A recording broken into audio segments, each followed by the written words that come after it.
I'm not going to waste any of your time. I'm going to get straight to the point and tell you the 4 things you need to start producing music. The first one is a computer. It can be a laptop or a desktop. You just need some kind of computer. The second thing you need is speakers or headphones. The third thing you need is an audio interface to connect the speakers or headphones to your computer. And the fourth thing you need is the software, the digital audio workstation to actually produce your music in. So that's the 4 things that you need to start producing music right now. Now, if you want to hear my thoughts on exactly what computer you should get, whether you should use a laptop or a desktop, or whether you should use headphones or speakers, stick around, and that's what I'm going to talk about for the rest of this video. If you don't need to know that, then you're already done. You can go. Just make sure you hit the subscribe button on your way out and have a good day. So the first thing I want to talk about is the computer. Whether you use a desktop or a laptop will depend on you and what's convenient for you. The biggest obvious difference between a laptop and a desktop is going to be portability. Obviously, with a laptop, you can move around, you can produce music anywhere you want. With a desktop, you are pretty confined to one space. So you're going to want some kind of dedicated area in your home to actually set up your workspace. The next big difference between desktop and laptop is price. So with a desktop, you're going to get something much more powerful than what you would get for the same price with a laptop. If you have a space that you can turn into your music studio, whether it's just a small space or a large room, whatever you have, I would recommend getting a desktop just because you can get a little bit more power out of it for the money you have. If budget isn't an issue for you, then you could probably get a really powerful laptop as well, and you can move around whatever you like. The other thing is, of course, as I mentioned before, portability. If you prefer to be able to move around, or you're constantly on the go or traveling and you would like to be producing music on the go, then you can use a laptop. You can get some headphones and always be able to produce music wherever you are. Whichever you decide to go for, I would recommend at least 16 gigabytes of RAM if possible. 8 gigabytes will be okay, but if you start getting into using bigger projects or down the track when you start making more complicated music, you might have problems and you might need to upgrade. 16 gigabytes of RAM will be more than enough for you to get started with music.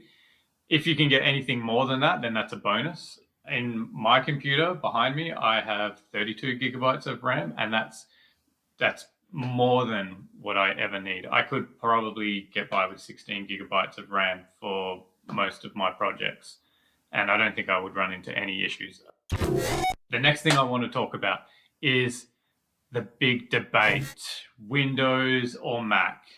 Does it really matter? No, it doesn't. Pick whatever you like, use what you're comfortable with, and that's it. The only thing that I will say is that if you choose to go with Windows, you could possibly get something a little bit more powerful for the amount of money you're spending. If you buy a desktop with Windows, you can also customize it, so you can upgrade it as you go. So you could start with something a little bit less powerful and then work your way up as you need more power. But if you prefer to use Mac, and if that's what you're used to, then go ahead, use Mac. It doesn't really matter. You can make music on Mac or Windows, and the operating system isn't going to make much difference to the music you create. If you already have a computer, as long as it has 8 gigabytes of RAM, it should be fine to get you started with music production. I would just say to go to the website of whichever software you are going to use and have a look at their recommended specs. Check the RAM and the processor. That's going to be the most important things that you need to know. The next thing I'm going to talk about is speakers or headphones. The difference between speakers or headphones is going to really depend on your situation and your budget. Speakers are going to be amazing for getting a really good idea of what the stereo image of your track sounds like. Headphones are really amazing at giving you a very precise idea of the sound at a much lower cost than speakers. The only thing that you have to be concerned about with headphones is the super stereo effect. The super stereo effect is the effect that you get from having your right ear totally isolated to what's happening in the right speaker, and your left ear totally isolated to the left speaker. When you're listening to music through speakers, the right speaker is going to be heard first by your right ear, and then a few milliseconds after, the sound will also travel past your left ear. Same with the left speaker. It will be heard first by your left ear, and then a few milliseconds afterwards, your right ear will hear it. Every sound you hear through headphones is going to sound much wider than what it will sound like through speakers. The problem with this is that you might get your mix sounding amazing through headphones, and it might sound incredible. It might sound really spacious. But then when you play it through speakers, compared to other professionally produced tracks, all of a sudden your song might just sound like it's come right into the middle and it has no spaciousness at all. You can get the stereo image of your track sounding really nice just with headphones, but it is a lot more difficult than with speakers. The differences are going to be a lot more subtle, and you need to really spend a lot of time listening to music through your headphones so that you can really get used to exactly what every song sounds like through these headphones. If you can get a few reference tracks that you listen to a lot, that'll give you a good idea of how music is meant to sound through these headphones. The more you listen to music through your headphones, the better you will understand how music should sound. If you are just getting started with music production, I would recommend using headphones because they are low cost. They are also portable, and you don't need to worry about acoustic treatment. With speakers, if you have speakers in a room that has no acoustic treatment, just bare walls, you're going to get a lot of echo, which is going to totally distort your idea of the way your song sounds, because you're going to be hearing more reverb in everything.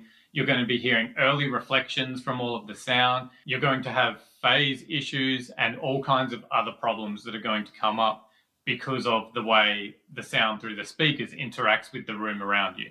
So I would totally recommend headphones for beginners, just because it's going to be a much lower cost and a much easier entry point to get into music production. As you move further along and you want to upgrade your studio, then you can get some speakers, you can get some acoustic treatment for your room. The one thing I would recommend if you're going to use headphones is to always check your mix on other systems. After you've done your mix, listen to it on a TV, in a car, through your mobile phone, through your laptop, to compare what your mix sounds like through your headphones to what it's going to sound like in other people's situations. Now, I know there's going to be a lot of people thinking, why do I need an audio interface? Why can't I just plug my headphones straight into my computer? The reason for that is because with an audio interface, you're going to get much better audio performance than the built-in sound card in your computer. Using an audio interface will also allow you to connect a microphone or connect other instruments, connect a MIDI keyboard if you want to do recording. If you're not going to be recording and you're just listening, it's still worth getting an audio interface, because a dedicated audio interface will be able to handle the audio much better than your built-in sound card in your computer. You can actually get some audio interfaces at a very low cost. A lot of people start with the Focusrite Scarlett interfaces. You can also find lots of low-cost interfaces from Roland, Steinberg. Just have a look at your local music shop, see what they have, or you can look online, have a look for reviews about great beginner audio interfaces. Now, the last thing that you need to produce music is, of course, the software, the Digital Audio Workstation, or DAW for short. Which DAW you should use just depends on which workflow works best for you. No matter which software you are using, you will be able to produce amazing music. It's just going to give you a different workflow, and certain types of workflow might work better for some people than other people. You basically want to have a software that's not going to get in your way. You want something that gives you a workflow that allows you to express your creativity and transfer what's in your mind into the computer as fast as possible with the least amount of barriers. Now, this is going to be different for everyone. The best thing I can recommend is to try all of the free trials of different types of software. Have a look at videos online. Check out how other producers use their software. If you have any favorite producers, it might be a good idea to use the same software as them. You can learn from their videos and tutorials much easier if you're using the same software. You'll be able to pick up all of their tips and tricks and any of their workflow shortcuts that they might show you. The most popular software packages to use would be FL Studio, Ableton Live, Logic if you're on Mac. As far as I know, those would be the top 3 most used DAWs for electronic music, at least. For me personally, I use Cubase, and that's again because I like the workflow and it allows me to get my ideas into the computer much quicker. If you're on Mac, check out Ableton Live Lite, or you could also check out Cubase LE if you want to try Cubase.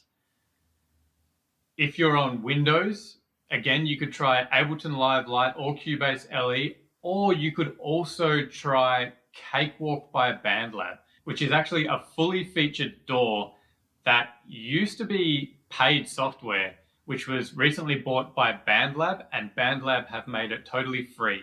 So if you want something that's free, that will give you a good entry point into music production, and you're on Windows, I would totally recommend checking out Cakewalk by BandLab. It has an incredibly full feature set, and in my opinion, is probably the best free DAW that you can get at the moment. If you guys want to get a bit of a better idea on the differences between different DAWs, I'm going to actually do a video in the future where I bring one of my friends into the studio. We're going to discuss exactly why we use the DAW we use and have a bit of a discussion on the features of the different DAWs that we use and why they work for us, so you guys can get a bit of a better idea of what would work better for your workflow. So if you guys want to see that, make sure you subscribe and hit the bell icon below so that you can be notified when that video comes out. One last thing that I want to talk about is plugins. The plugins that come built into your DAW versus third-party plugins. Do you need to buy third-party plugins, or are the built-in plugins okay? If you're getting started with music production, and even if you've been producing music for a while now and you just want a better idea of whether you should go and buy third-party plugins, to be honest, you probably don't need them.